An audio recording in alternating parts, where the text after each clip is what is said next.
Terbayang nggak sih ada rumah sakit jalan-jalan? Ternyata bukan hanya imajinasi loh. Dalam Peraturan Pemerintah Kesehatan Pasal 5 Nomor 3 Tahun 2020 tentang klasifikasi dan pelayanan rumah sakit dapat dikategorikan berdasarkan bentuk dan jenis pelayanan. Mau tahu apa aja dan contoh nyatanya? Yuk ikuti kami!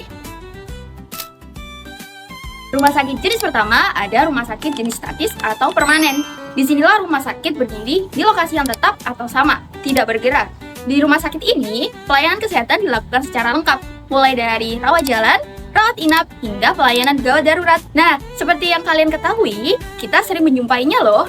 Contohnya saja di kota Surabaya ada RSUD Dr. Sutomo, RSUA, dan rumah sakit swasta seperti Rumah Sakit Siloam dan Rumah Sakit Mitra Keluarga.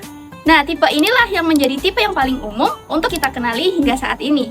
Jenis rumah sakit yang kedua yaitu ada rumah sakit bergerak, di mana rumah sakit ini dapat berpindah tempat menyesuaikan dengan akses yang sulit jangkau.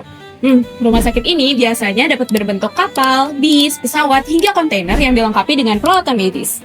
Kalian tahu nggak sih kalau Universitas Airlangga punya rumah sakit bergerak bernama Kapal Rumah Sakit Ksatria Airlangga, di mana rumah sakit ini memberikan pelayanan kesehatan masyarakat secara gratis di wilayah 3T.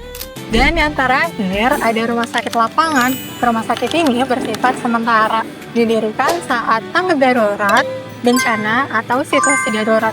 Misalnya, waktu pandemi COVID-19 dulu, ada rumah sakit lapangan Indrapura di Surabaya, atau ada rumah sakit lapangan TNI di Mamuju saat terjadi gempa bumi di Sulawesi Barat. Semua jenis ini diatur untuk memastikan bahwa pelayanan kesehatan di Indonesia merata tanpa ada terkecuali. Hal ini merupakan salah satu bukti nyata bahwa pelayanan kesehatan di Indonesia terus berinovasi untuk menjangkau siapapun, kapanpun, dan dimanapun.